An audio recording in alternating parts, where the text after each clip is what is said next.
নিজের হাতে পুডিং বানিয়ে ভাবিকে রাতের 12টা বাজে বার্থডে উইশ করলাম, আর সেটা দেখে আমার ভাবি খুবই খুশি হয়ে গেল। তো আজকের সেই ভিডিওটাই আপনাদের সবার সাথে শেয়ার করব। তো সবাই কেমন আছেন? আশা করছি সবাই খুব ভালো আছেন। তো আমি যেই বাটিতে পুডিংটা জমাবো সেই বাটিতেই আমি ক্যারামেলটা রেডি করে নিচ্ছি। তো সেটার জন্য আমি এখানে দিয়ে দিলাম 2 চামচের মতন চিনি, আর চিনিটা গলানোর জন্য সামান্য পরিমাণ মতন একটু পানি দিয়ে দিলাম। তো এখন দেখতে পাচ্ছেন আমি খুব সুন্দর মতন এটাকে কালারটা করে নিচ্ছি। কালারটা বেশি করা যাবে না, তাহলে পুডিংয়ের টেস্টটা খুবই তিতা হয়ে যেতে পারে, যার কারণে আমি খুব হালকা কালারটা করে নিয়েছি। এখন এটা এক সাইডে ঠান্ডা করতে রেখে দেব। আর আমি আগে থাকতে 4টা ডিম বাটিতে ভেঙে নিয়েছি, সেই ডিমটা আমি এখন দিয়ে দেব ব্লেন্ডারে। তো ব্লেন্ডারে দেওয়া হয়ে গেলে এখন আমি দিয়ে দেবো এখানে পরিমাণ মতন গুঁড়া দুধ, তো আর সাথে দিয়ে দিচ্ছি পরিমাণ মতন চিনি। তো এগুলোকে একসাথে নিয়ে এটাকে আমি ভালো মতন এখন ব্লেন্ড করে নেব।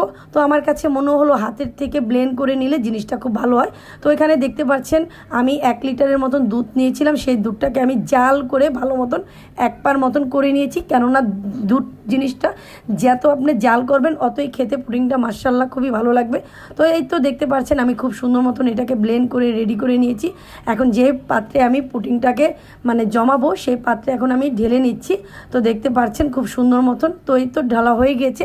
এখন আমি এটা টিফিন কারি ঢাকনাটা দিয়ে ঢেকে দেবো। আর আগে থাকতে আমি কড়াইতে গরম পানি চুলাতে দিয়ে দিচ্ছি, সেটাও রেডি হয়ে গেছে। এখন আমি সেই পানিতে বাটিটা দিয়ে দিলাম সেট করে, আর এখন দিয়ে দিচ্ছি ঢেকে। তো এটা আমি কিছুক্ষণ পরে পুডিংটা রেডি করে নিব। তো এই তো দেখতে পাচ্ছি মাশাআল্লাহ পুডিংটা খুব সুন্দর মতন জমেছে। আর এটা আমি গরম গরম চুলাতে নামিয়ে 2 ঘন্টা নর্মাল ফ্রিজে আমি আগে থাকতে ফ্রিজে রেখে দিয়েছিলাম।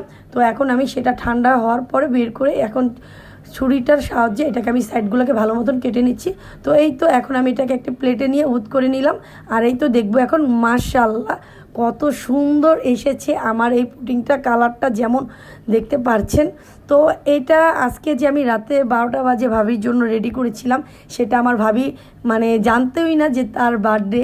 তো যাই হোক, ভাবি এখন এই পুডিংটাকে বাচ্চাদের সবাইকে সাথে নিয়ে পুডিংটাকে এখন কাটবে। তো ভাবি তো এই জিনিসটা পেয়ে আসলে এক কথা খুবই খুশি হয়ে গেছে।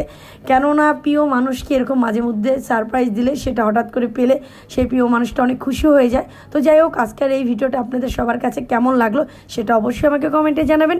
তো সবাই সুস্থ থাকবেন, ভালো থাকবেন, আল্লাহ হাফেজ।